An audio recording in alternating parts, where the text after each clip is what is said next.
What's up, Twitter X, social media world?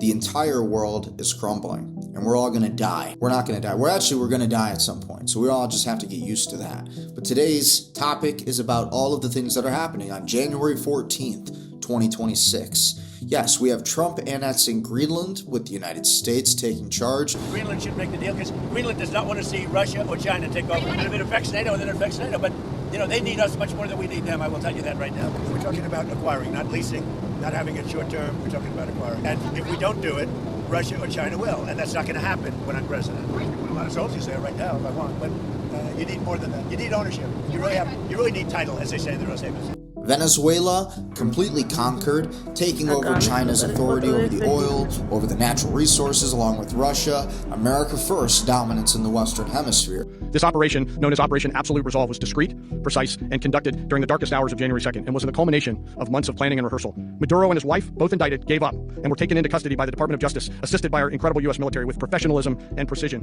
with no loss of U.S. life. After securing the indicted persons, the force began to prep for departure. Helicopters were called in to exfiltrate the extraction force, while fighter aircraft and remotely piloted aircraft provided overhead coverage and suppressive fire. There were multiple self-defense engagements as the force began to withdraw out of Venezuela. The force successfully exfiltrated and returned to their afloat launch bases, and the force was over the water at 3:29 a.m. Eastern Standard Time, with indicted persons on board. And both Maduro and his wife were embarked aboard the USS Ujima. And then we have the ICE protests that are happening following the shooting of Renee Good, who was not so good, and it led to her unfortunate death because she was impeding traffic, and refusing to comply with ICE officers. This was in the middle of the day, school day, and she's out there blocking traffic. What do you think was going to happen? So, essentially, the officer, when he was struck by her vehicle, because she accelerated, he was trying to extract her out of the vehicle. These ICE officers are trying to extract her out of the vehicle, legally, lawfully, totally justified to do it, because, again, she's blocking traffic. She's getting in the way of the road. But, so essentially, as this officer standing in front of her, he's standing in front of the engine block of her SUV. Essentially, that's when he grabbed for his gun, and in the video, you can hear the thump of the vehicle hitting him, and then he pulls his firearm, and then he pulls I think it was 3 shots, but he struck and hit her twice.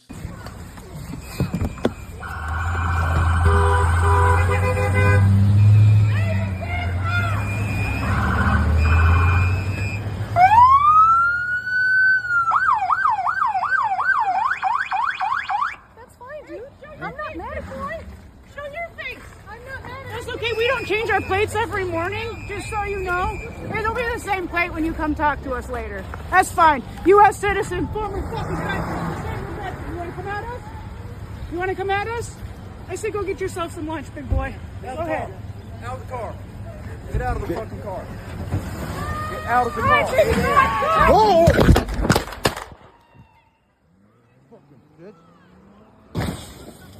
Ultimately, unfortunate, very sad situation, very sad set of circumstances, but we also have to defend the innocent. And unfortunately, whether or not somebody lost their life, we have to defend the people, like our ICE officers who are out there doing their job, what's in the job description for the United States government to remove illegal immigrants. And when you have these white liberals and it's not about race, but you have these people who are completely impeding the law. They're obstructing justice. They're getting in the way of officers, allowing them to do lawful work.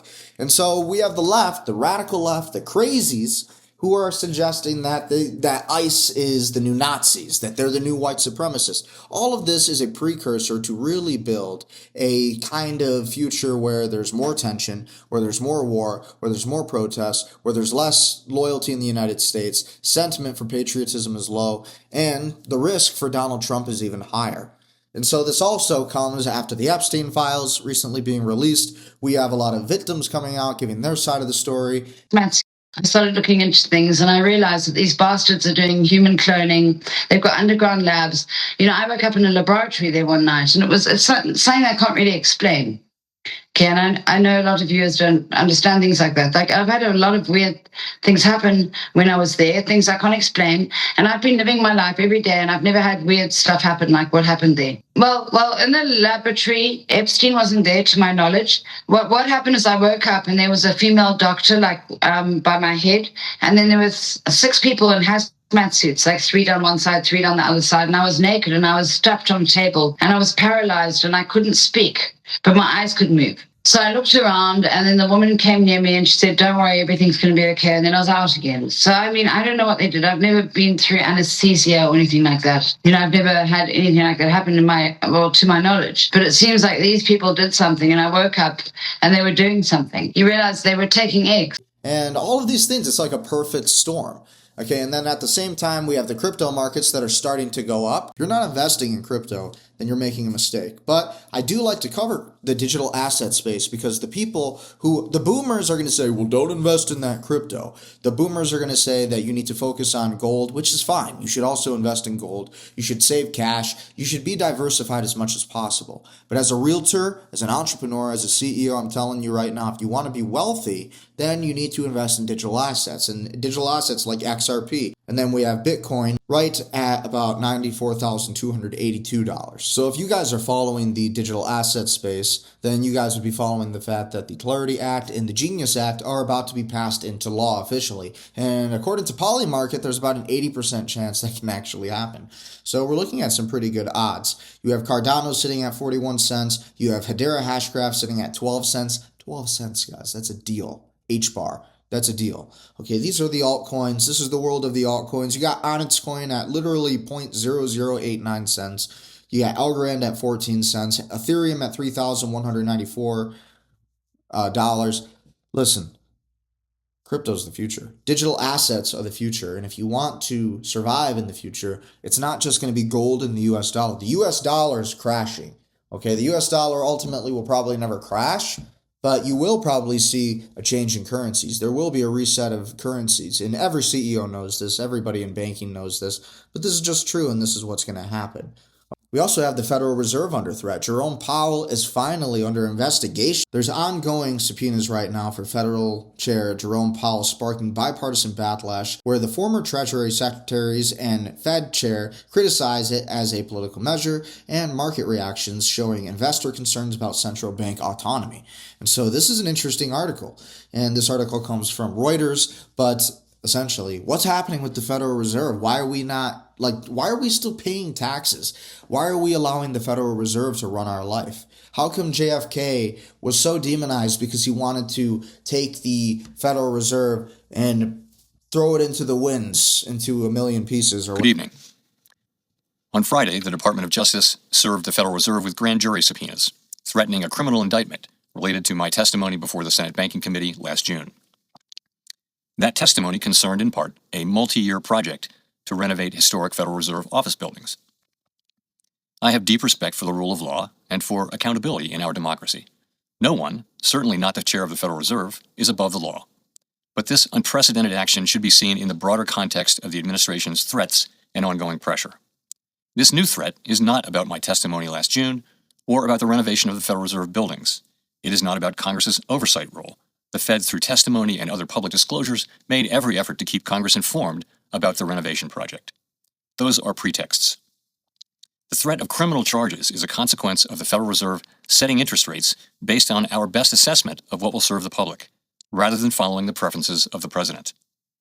This is about whether the Fed will be able to continue to set interest rates based on evidence and economic conditions, or whether instead monetary policy will be directed by political pressure or intimidation. I have served at the Federal Reserve under 4 administrations, Republicans and Democrats alike. In every case, I have carried out my duties without political fear or favor, focused solely on our mandate of price stability and maximum employment. Public service sometimes requires standing firm in the face of threats. I will continue to do the job the Senate confirmed me to do, with integrity and a commitment to serving the American people. Thank you. What is so wrong with Trump going after the Federal Reserve? Think about Jekyll Island, 1907, and what they did to America, where they really, that was the moment, the year that they created the system of indentured servitude.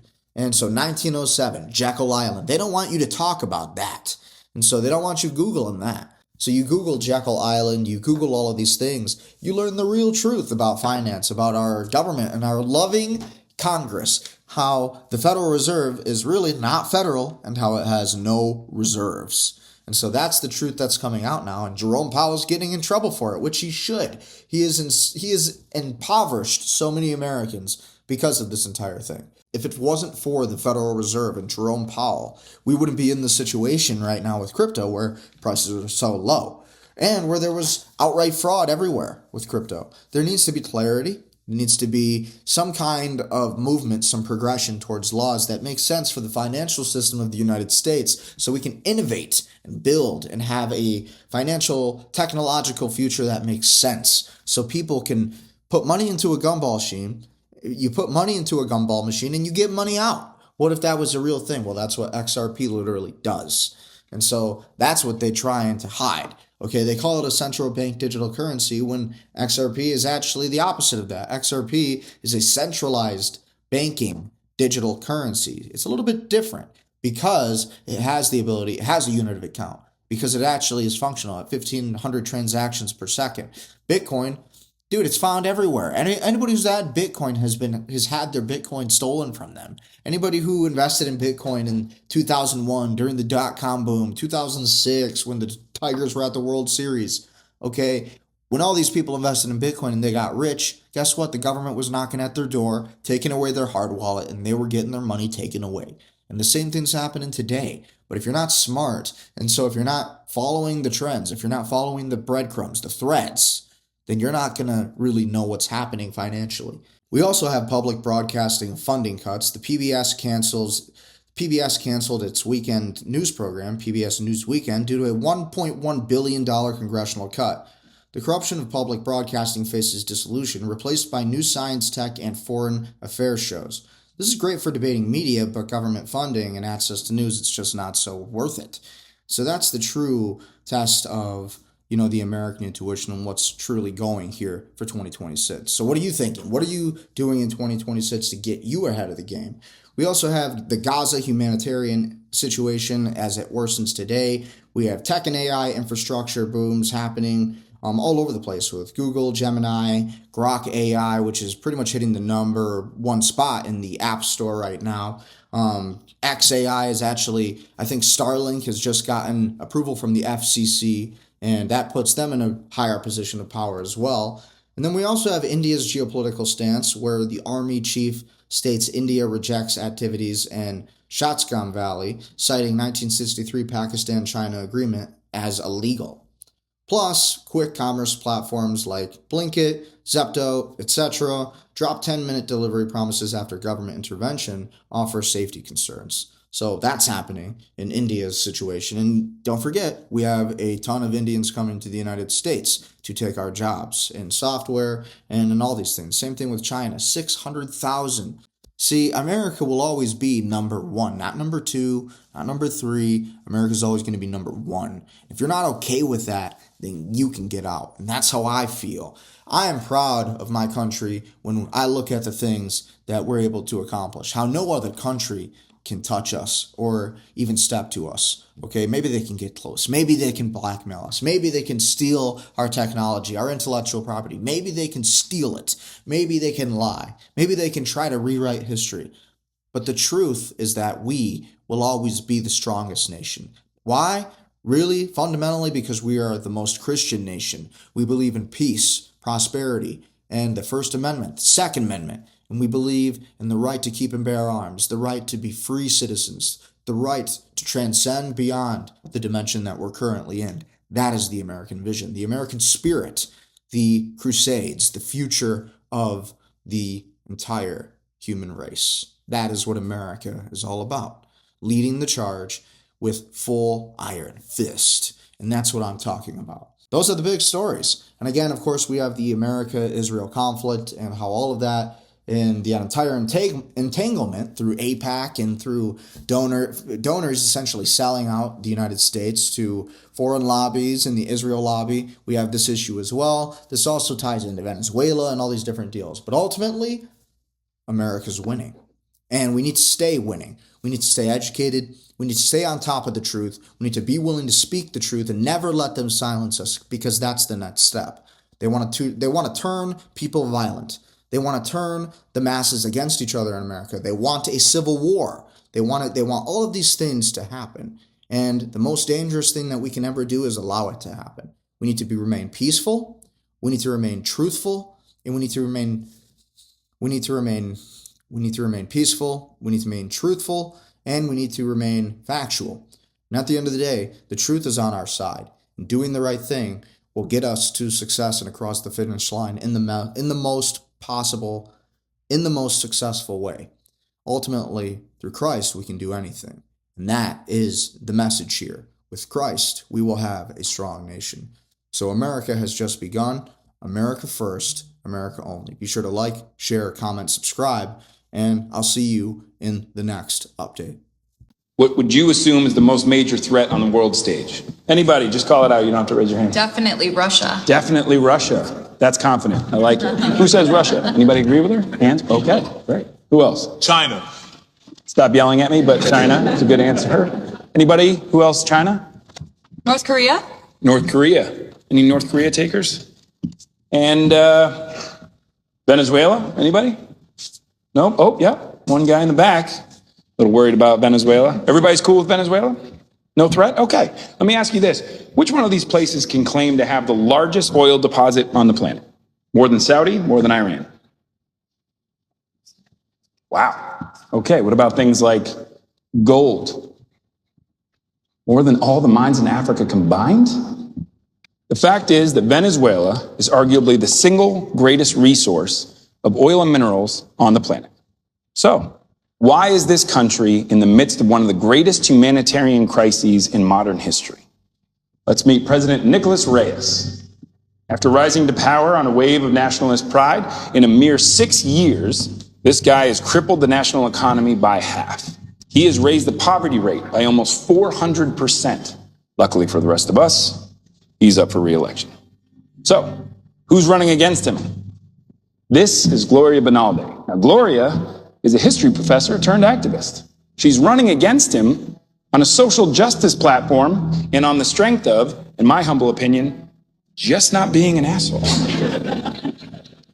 Analyst predictions, as of today, have the chances of Venezuela's total economic collapse at 87%. On the news, they'll call it a crisis. But on the world stage, they'll call it a failed state. You've never heard that term. Other examples of a failed state in recent history are Yemen, Iraq, and Syria. If that's not bad enough news for you, well, Venezuela is also the only one of these places within 30-minute range from the U.S. of next-gen nuclear missiles. You will not hear about any of this on the news because the biggest players on the world stage do not want you to. To them, unstable governments are nothing more than the greatest of opportunities. So, Russia, China, can never be the most major threat until countries like Venezuela leave the door open to our very own backyard.